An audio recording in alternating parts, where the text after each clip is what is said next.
I am a big fan of Winslow Homer's work, and in particular his seascapes. There's something so magical about his brushwork, his colors, and his compositions. They work together to make you feel the scene, especially when you see the work in person. A while back, my husband and I were visiting the Metropolitan Museum of Art in New York City. As we walked around the galleries, I turned the corner and was confronted with 3 large Winslow Homer seascapes. Seeing one is impactful, but seeing 3 side by side, it was amazing. The 3 paintings worked together. They were cohesive. In a way, you almost feel like you're looking out the windows of a house at the sea. It's the only way I can describe it. Now, one thing I love to do when I'm face to face with a masterpiece is get as close as I can in order to see the strokes and the areas of impasto paint.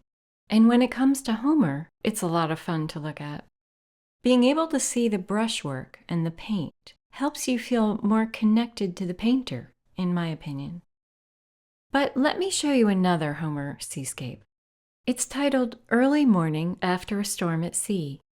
If you've been to the sea shortly after a storm, you know the feeling that he was going for.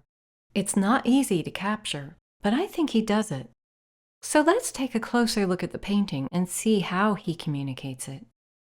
The first thing that jumps out at me, as I mentioned, is the color. The color scheme is just so lovely, and it perfectly captures that feeling of standing on the shore in the morning after a storm. Also, you have the action of his brushwork. Look at the movement he creates in those waves, which we'll look more closely at in a minute. Your eye is led from this dark value, under part of the wave over here, and then you roll across the crests all the way over to this wave right here. The rocks also lead the eye to that wave, so to me, that must be his intended focal point.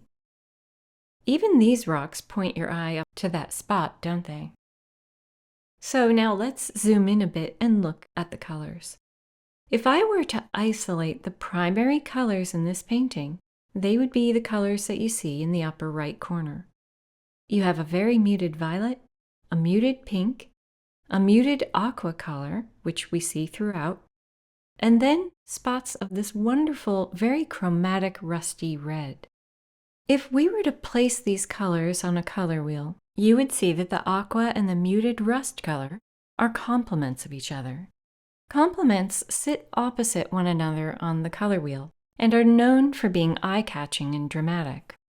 They enhance each other. Now these complements are muted, lowering the tension between the 2 colors, but maintaining visual interest. Then you add the muted violet, which would sit right around here, and that brings the color scheme into more of an analogous color scheme, which is considered restful. So we get both attributes, visual interest, and yet a peaceful, subdued feeling. Plus, those colors are just beautiful to look at. This piece is also impacted by the value contrast, but to discuss that, as well as the brushwork, let's zoom in a little.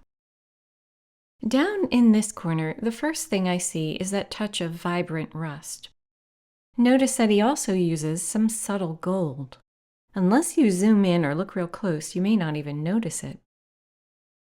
And here are some spots of that aqua. The aqua is found throughout the painting, really. Now you can see the stroking of his brush, which is a lot of fun to evaluate. And you can see a little of his layering process. You can tell, for example, that this was painted over this right here. So to me, it looks like he painted the whites after the darks. Speaking of this, look at the value contrast. Notice how dark this is and how light that is.